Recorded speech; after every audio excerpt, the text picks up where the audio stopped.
नमस्कार, प्रणाम। मैं आपका भाई, आपका दोस्त अभय और आप देख रहे हैं द कीप क्राइम।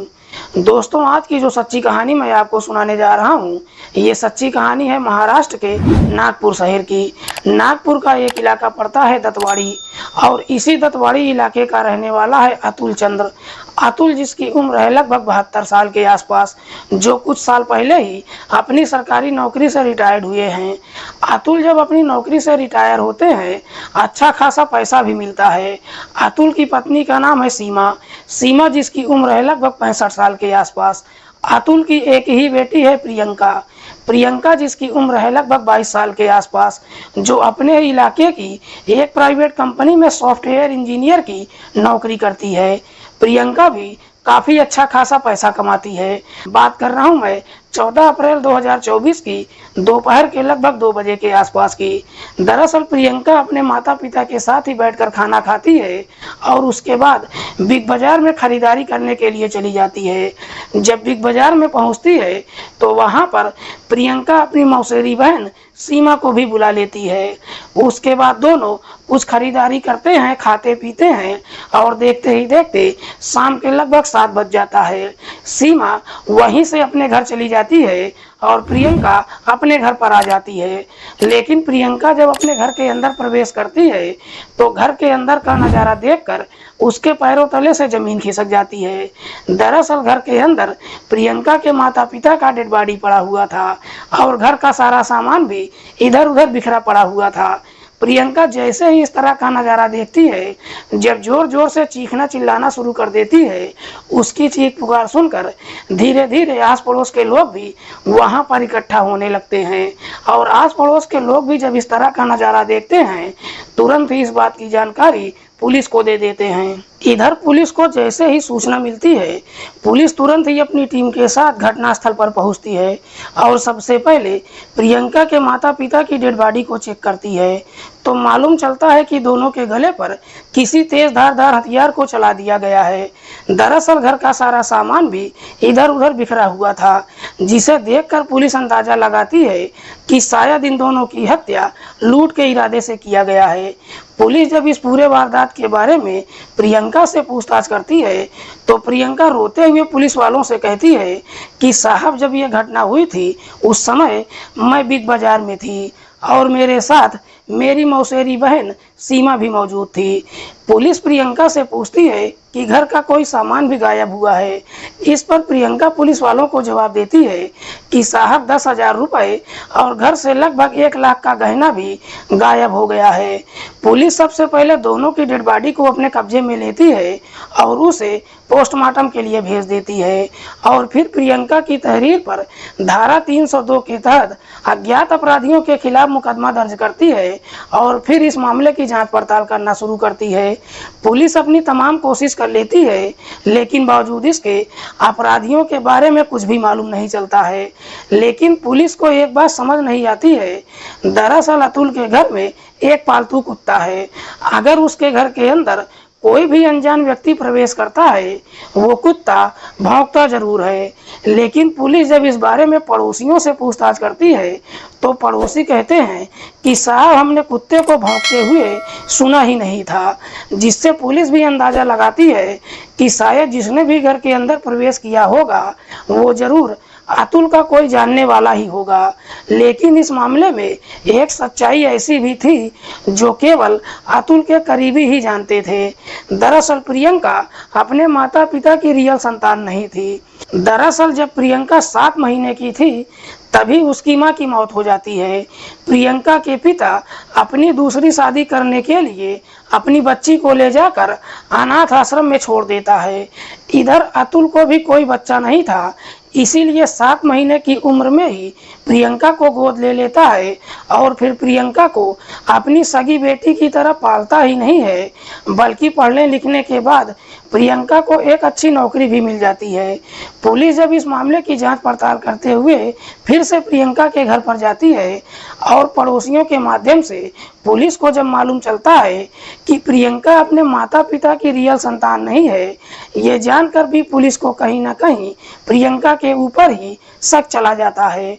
दरअसल पुलिस सोचती है कि कहीं प्रियंका के माता पिता की हत्या किसी साजिश के तहत तो नहीं की गई है। इसीलिए पुलिस अब प्रियंका के बारे में पता करना शुरू कर देती है। पुलिस जब प्रियंका के मोबाइल नंबर का कॉल डिटेल निकालती है तो मालूम चलता है कि उसमें एक ऐसा नंबर है जिस पर प्रियंका पिछले 2 सालों से लगातार बातचीत करती आ रही है। दरअसल घटना वाले दिन भी प्रियंका ने उस नंबर पर कई बार बातचीत किया था। पुलिस जब उस नंबर का डिटेल निकालती है तो मालूम चलता है कि वो नंबर किसी इखलाक खान के नाम पर रजिस्टर्ड है।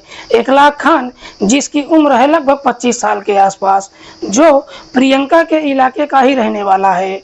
पुलिस को जैसे ही इस तरह का डिटेल मिल जाता है, पुलिस इस बारे में प्रियंका को कुछ नहीं बताती है, सीधे इखलाक के घर पर जाती है और फिर इखलाक को अपनी हिरासत में लेकर थाने पहुंच जाती है और फिर इखलाक से प्रियंका के माता पिता की हत्या के बारे में पूछताछ करना शुरू करती है। पहले तो इखलाक पुलिस को भरपूर घुमाने की कोशिश करता है, लेकिन पुलिस जब अपनी सच्चाई दिखाना शुरू करती है, आखिरकार मजबूर होकर इखलाक अपनी सच्चाई कबूल कर लेता है। लेकिन इखलाक जब इस हत्या की पूरी कहानी बताता है तो वाकई में इसे सुनने के बाद लोगों का कहीं ना कहीं रिश्तों नातों से भरोसा ही खत्म हो जाता है। दरअसल प्रियंका और इखलाक जो बचपन से एक साथ ही पढ़ाई लिखाई करते हैं, लेकिन जैसे ही दोनों जवानी की दहलीज पर कदम रखते हैं, आखिरकार बचपन की ये दोस्ती प्यार में बदल जाती है। प्रियंका और इखलाक के बीच में जब प्रेम प्रसंग शुरू होता है, दोनों एक दूसरे से बातचीत ही नहीं करते हैं, बल्कि जब भी मौका मिलता है एक दूसरे से मुलाकात भी करते हैं। जब प्यार का ये सिलसिला लगभग 2 सालों तक चलता है, आखिरकार प्रियंका और इखलाक शादी करने का फैसला भी कर लेते हैं। लेकिन तभी इस बात की जानकारी प्रियंका के पिता अतुल को मालूम चल जाता है। इधर अतुल को जब मालूम चलता है कि उसकी बेटी एक मुस्लिम लड़के से शादी करने वाली है, ये जानकर अतुल के पैरों तले से जमीन खिसक जाती है। दरअसल अतुल जो किसी कीमत पर नहीं चाहता था कि उसकी बेटी किसी मुस्लिम लड़के से शादी करे, इसीलिए अतुल इस शादी के खिलाफ हो जाता है। अतुल अपनी बेटी को लाख समझाने की कोशिश करता है, लेकिन प्रियंका भी अपने माता पिता की बात मानने के लिए तैयार नहीं होती है। दरअसल प्रियंका अब अपने पिता को इमोशनल ब्लैकमेल करना शुरू कर देती है। प्रियंका अपने पिता को समझाते हुए कहती है कि अगर मैं आपकी रियल बेटी होती तो आप मेरी शादी इखलाक से जरूर करवा देते, जिसे सुनकर अतुल को भी पूरा भरोसा हो जाता है कि उसकी बेटी मेरी बात मानने वाली नहीं है। इधर इखलाक जिसके पिता का नाम है मुश्ताक खान, जिसके टोटल 6 बेटे हैं, एक बेटी की शादी भी कर चुका है। मुश्ताक जो ठेकेदारी का काम करता है, अच्छा खासा पैसा कमाता है और अपने परिवार के साथ काफी खुशहाल तरीके से जीवन व्यतीत करता है। लेकिन इखलाक के अंदर एक खूबी होती है। दरअसल इखलाक जो क्रिकेट बहुत बढ़िया खेलता है। दरअसल प्रियंका को पूरा भरोसा होता है कि इखलाक का एक ना एक दिन आईपीएल में सिलेक्शन जरूर हो जाएगा और इखलाक भी एक दिन बड़ा आदमी बन जाएगा। बस इसीलिए प्रियंका भी इखलाक को किसी भी कीमत पर छोड़ने के लिए तैयार नहीं होती है। इधर अतुल जब अपनी तमाम कोशिश कर लेता है, प्रियंका जब उसकी बात नहीं मानती है, आखिरकार अतुल एक फैसला कर लेता है। दरअसल अतुल सोचता है कि यहाँ की जो करोड़ों की संपत्ति है, बेचकर वो पूना शहर चला जाता है। अतुल को लगता है कि कुछ दिन तक जब प्रियंका इखलाक से दूर रहेगी, इखलाक को भूल जाएगी। लेकिन संपत्ति बेचने की जब सोचता है, इस बात की जानकारी प्रियंका को मालूम चल जाता है। प्रियंका ये सारी बात जाकर इखलाक को बता देती है। इखलाक जो प्रियंका से प्यार तो करता था, लेकिन साथ ही साथ सबसे ज्यादा उसकी संपत्ति से प्यार करता है, क्योंकि इखलाक को भी लगता है कि अगर कैसे भी करके एक बार प्रियंका से शादी कर लेता है तो वो भी करोड़ों का मालिक बन जाएगा। इसीलिए प्रियंका से शादी करने के लिए किसी भी हद तक गुजरने के लिए तैयार हो जाता है। प्रियंका को जब मालूम चलता है कि उसके माता पिता सारी संपत्ति बेचने वाले हैं, जब जाकर इखलाक से मुलाकात करती है, कहती है कि मेरे माता पिता के रहते हुए हम दोनों किसी भी कीमत पर शादी नहीं कर सकते हैं, इसीलिए बेहतर है कि हम दोनों घर छोड़कर भाग चलते हैं। प्रियंका जब घर छोड़ने की बात कहती है, इस पर इखलाक तैयार ही नहीं होता है, बल्कि इखलाक प्रियंका को समझाते हुए कहता है कि अगर हम घर छोड़कर भाग जाएंगे, तुम्हारे पिता के पास जो करोड़ों की संपत्ति है उसमें से तुमको एक फूटी कौड़ी भी नहीं मिलेगी, और मैं भी कोई नौकरी नहीं करता हूँ, इसीलिए हम दोनों का जीना काफी मुश्किल हो जाएगा। इस पर प्रियंका कहती है कि अब तुम ही बताओ, आखिरकार इसका उपाय क्या होगा। इस पर 1 लाख प्रियंका को समझाते हुए कहता है कि अब हमारे पास कोई दूसरा उपाय है ही नहीं। दरअसल हम तुम्हारे माता पिता को हमेशा के लिए इस दुनिया से हटा देते हैं। उसके बाद जो भी करोड़ों की संपत्ति है सब बेचकर हम दिल्ली शिफ्ट हो जाएंगे।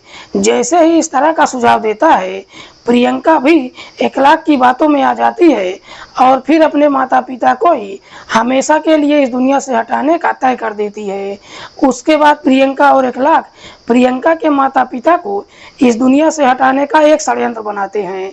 इसी षड्यंत्र के तहत 1 लाख एक शूटर को हायर करता है और फिर 14 अप्रैल 2024 को जब प्रियंका अपने माता पिता के साथ बैठकर खाना खाती है, अपने माता पिता के खाने में काफ़ी मात्रा में नींद की गोलियां मिला देती है। उस वक्त 1 लाख भी अपने शूटर के साथ प्रियंका के घर के बाहर खड़ा होकर प्रियंका का इंतजार कर रहा था। इधर प्रियंका के माता पिता जैसे ही खाना खाते हैं तुरंत ही गहरी नींद में सो जाते हैं। उसके बाद प्रियंका जाकर गेट पर खड़ी हो जाती है और फिर दोनों को घर के अंदर बुला लेती है। 1 लाख जब शूटर के साथ घर के अंदर प्रवेश करता है, क्योंकि वहां पर प्रियंका खड़ी होती है, इसीलिए जब घर के अंदर प्रवेश करता है तो वो कुत्ता भी नहीं भौंकता है। उसके बाद प्रियंका अपने घर के अंदर से 10,000 रुपये और लगभग 1 लाख के गहने निकालकर 1 लाख को दे देती है और साथ ही साथ अपने पूरे षड्यंत्र के बारे में बताकर अपने घर से निकल जाती है और वहां से बिग बाजार में पहुंच जाती है और 1 लाख को समझा कर जाती है कि जब तुम्हारा काम हो जाएगा घर से बाहर निकल जाना, लेकिन जब घर से बाहर निकलना दरवाज़ा खुला ही छोड़ देना। प्रियंका जब बिग बाजार में जाती है तो अपने आप को बचाने के लिए और लोगों के सामने अपने को साफ सुथरा जाहिर करने के लिए अपने षड्यंत्र के तहत मौसेरी बहन सीमा को भी बुला लेती है और फिर सीमा के साथ लगभग शाम के 7 बजे तक मार्केट में ही रहती है। इधर जब 1 लाख शूटर के साथ प्रियंका के घर के अंदर जाता है और उसके माता पिता को सोते हुए देखता है, अपने पास से एक तेज धारदार हथियार निकालता है और सोते समय ही दोनों के गले पर चला देता है, जिसकी वजह से प्रियंका के माता पिता की घटनास्थल पर ही मौत हो जाती है। उसके बाद अपने शूटर के साथ काफ़ी आराम से प्रियंका के घर से बाहर निकल जाता है। इधर शाम के लगभग 7 बजे के आसपास जब प्रियंका अपने घर पर पहुंचती है और अपने घर के अंदर जब अपने माता पिता की डेड बॉडी को देखती है, देखकर अपना नाटक करना शुरू कर देती है। दरअसल प्रियंका जब चीखना चिल्लाना शुरू करती है, लोग जब उसके घर पर पहुंचते हैं, प्रियंका सबसे एक ही बात कहती है कि दरअसल लुटेरों ने मेरे माता पिता की हत्या कर दिया है। वाकई में 1 लाख जब ये पूरी कहानी पुलिस को बताता है, पुलिस 1 लाख की तहरीर पर उसकी प्रेमिका प्रियंका को भी अपनी हिरासत में लेकर आती है। फिलहाल पुलिस ने इन दोनों आरोपियों को अपनी हिरासत में लेकर इन दोनों पर गंभीर धाराओं में मुकदमा दर्ज करके जेल भेज दिया है।